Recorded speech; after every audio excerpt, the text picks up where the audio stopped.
Bosman, gua nggak setuju video lo kemarin. Itu bukan lu banget, itu bukan kita. Demikian suara mitra saya yang keturunan Batak dengan nada keras berkata, lu harus klarifikasi. Kita ini pebisnis, tapi kita bukan oligarki. Emang menurut lu Omnibus Law akan meningkatkan kesejahteraan rakyat? Dia bertanya dengan nada keras. Yang saya jawab, saya nggak percaya. Itu delusi, itu khayalan. Gue setuju, itu khayalan. Nah, lu sendiri yang sejak 6 bulan lalu bilang Omnibus Law produk oligarki. Ya lu harus jelaskan posisi lu dan posisi kita. Sontoloyo, ya Sontoloyo. Kalau Omnibus Law nggak akan mensejahterakan rakyat, ya bilang, katakan. Kalimatnya yang meledak-meledak tersebut membuat saya tersadar bahwa hal ini harus juga dibuka dari sisi Sontoloyo melihat fakta.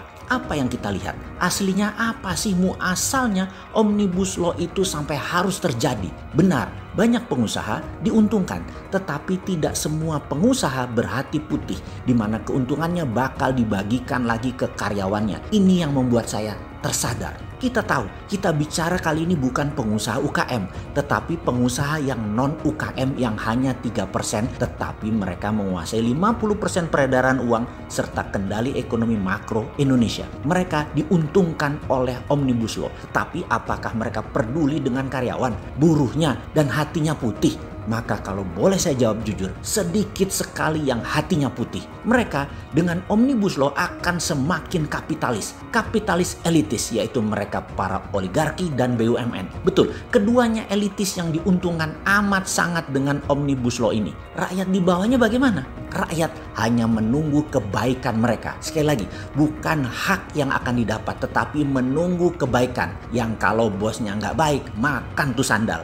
Gigit jari datul rakyat jelata. Ini kan anjrit banget. Jadi kita kembali ke asal muasal Omnibus Law yang terpaksa deh kita buka juga daripada disimpan. Aslinya adalah saat ini banyak pejabat Indonesia terpesona dengan beranda depan negara Tiongkok di dalam membangun ekonomi. Mereka terkagum-kagum dengan halaman depan rumah Tiongkok. Terlihat indah, megah, dan cepat sekali dicapainya kemajuan ekonomi Tiongkok. Aslinya mereka termakan propaganda Tiongkok. Mereka hanya diperlihatkan halaman depannya saja. Tidak dilihatkan WC-WC dan dapur di halaman belakang. Kekaguman dan keterpesonaan ini membuat cita-cita banyak pejabat tadi ingin melakukan hal yang sama di Indonesia. Lalu Tiongkok dianggap kakak tertua dan nasihatnya didengar. Bahwa salah satu syaratnya adalah buruh harus murah untuk kompetitif produksinya. Kemudian juga kendali atas lahan atau land reform, di mana kalau negara memerlukan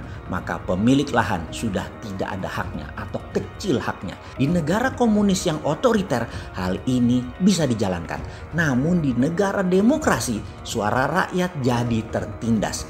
Makanya perlu perlindungan hukum. Dibungkuslah dengan Omnibus Law. Karena itu kita mengatakan nggak akan jalan Omnibus Law untuk mensejahterakan rakyat. Karena tangan besi harus dijalankan. Tidak ada kompromi demi murahnya biaya produksi. Jadi yang diinginkan banyak pejabat sekarang adalah meningkatkan GDP. Dan sungguh meningkatkan GDP belum tentu meningkatkan kesejahteraan rakyat. Ini harus diluruskan cita-cita banyak pejabat tersebut. Memang terlihat manis undang-undang tersebut dibungkus dengan kata dalam tanda petik cipta kerja. Namun apakah pekerjaan nanti akan membawa kesejahteraan atau lebih lagi kebahagiaan?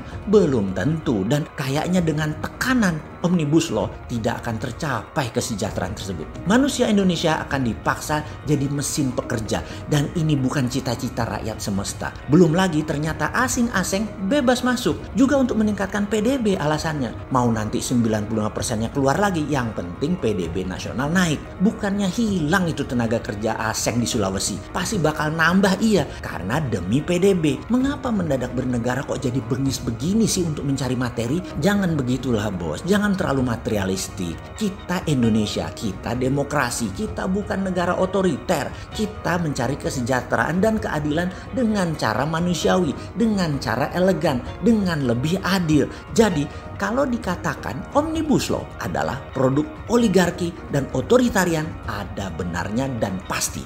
Lalu ke depan bagaimana? Saya secara pribadi dan kita rakyat jelata mengajukan saran untuk mencabut Undang-Undang Cipta Kerja atau tunda pelaksanaannya. Sebaiknya kaji ulang lagi demi bangsa dan negara. Stop terpesona dengan asing dan aseng. Jangan ukuran PDB naik atau angka-angka statistik naik jadi tujuan bernegara.